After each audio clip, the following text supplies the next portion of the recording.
हमारा स्टेशन। कौन सा स्टेशन फ्रेंड, आप लोग ही बताइए। हम हिंदी में थोड़ा बोलते हैं, भूल हो जाए तो माफ़ कर दीजिएगा। सिग्नल दे दिया, छोड़ देगा ट्रेन अभी। लोगटा की बউটা की बिक्री करे जाच्छे। यहाँ का जो पेड़ है तो एकाई होता है, पानी थोड़ा कम लगता है, पानी तो थोड़ा ना बेसी लगता है, तो इसलिए वही वही पेड़ होते हैं यहाँ। ना बोला बोला हाँ, ज़्यादा। ए क्या क्या पेड़ है बोल? দেখ বট গাছ, এই যে এ বট গাছ নয় মা, এদের নিম গাছ তত দূরে আছে না, আমি করতে পারছি না। নিম গাছ আর আকাশপানি গাছও আছে না, শুধু আকাশবাণী গাছ আছে আমাদের। বেশি আছে না। হ্যাঁ সেই যেগুলো বেশি জল লাগে না না সেগুলো ঝাউ গাছ।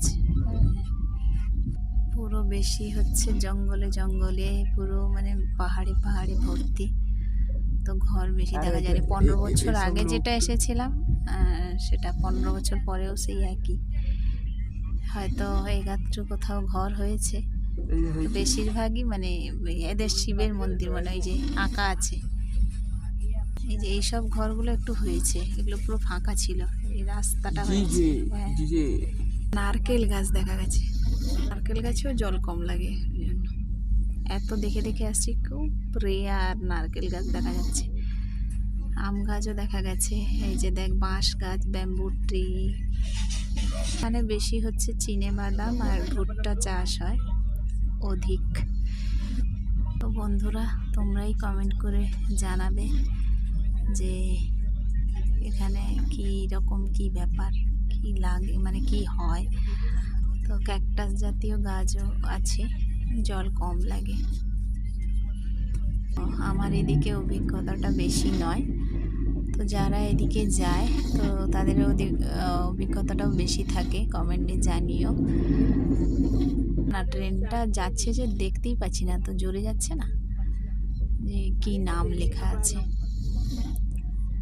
যে ধু ধু করছে, শুধু গাছে গাছে ভর্তি, একদম ঘর দেখা যায় না। একটা নদী পেরোবে তো বাবু। মঙ্গলবার আর বুধবারের মাঝখানে দুটো কুড়িতে উঠেছিলাম, হাওড়া আহমেদাবাদ এটা। তো আজকে হচ্ছে বৃহস্পতিবার, বলছে তো 12টা 1টা হয়ে যাবে, দেখা যাক কটায় নামা হয়।